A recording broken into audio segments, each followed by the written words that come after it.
जय हिंद साथियों, कैसे हैं आप सभी का स्वागत है मेरे इस YouTube चैनल में। साथियों, पहले के वीडियो में हम भी सीखे कविता का सार समझा था, विस्तार से समझा था।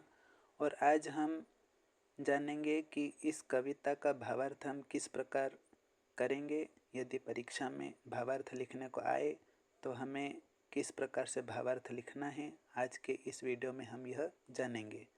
तो वीडियो के अंत तक ज़रूर बने रहिए। और मेरे इस चैनल पर आप नए हैं तो प्लीज़ चैनल को सब्सक्राइब ज़रूर कर लीजिए। तो आइए हम शुरू करते हैं।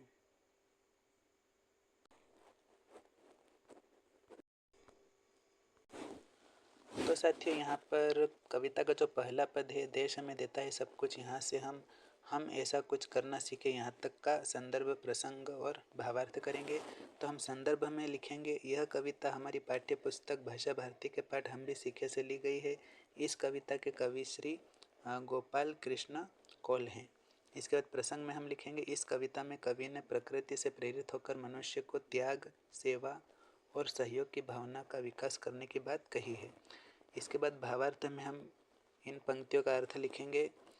कवि कहते हैं कि देश अपने प्रत्येक नागरिक को निस्वार्थ सब कुछ प्रदान करता है। हमें भी दूसरों को अवश्य ही कुछ न कुछ देना सीखना चाहिए।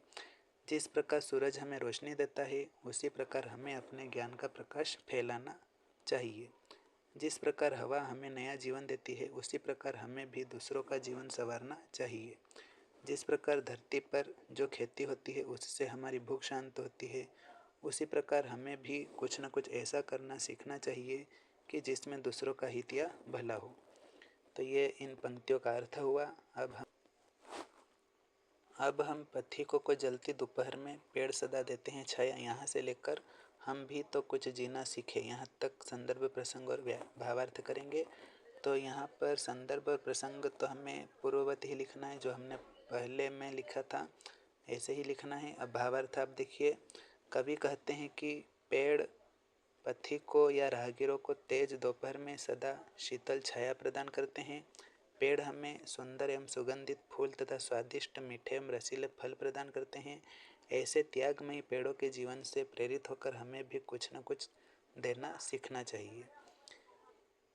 अब हम तीसरा देखते हैं, जो अनपढ़ हैं उन्हें पढ़ाएं, जो चुप है उनको वाणी दें, यहाँ से लेकर हम नया उजाला करना सीखे, यहाँ तक का हम संदर्भ, प्रसंग और भावार्थ करेंगे।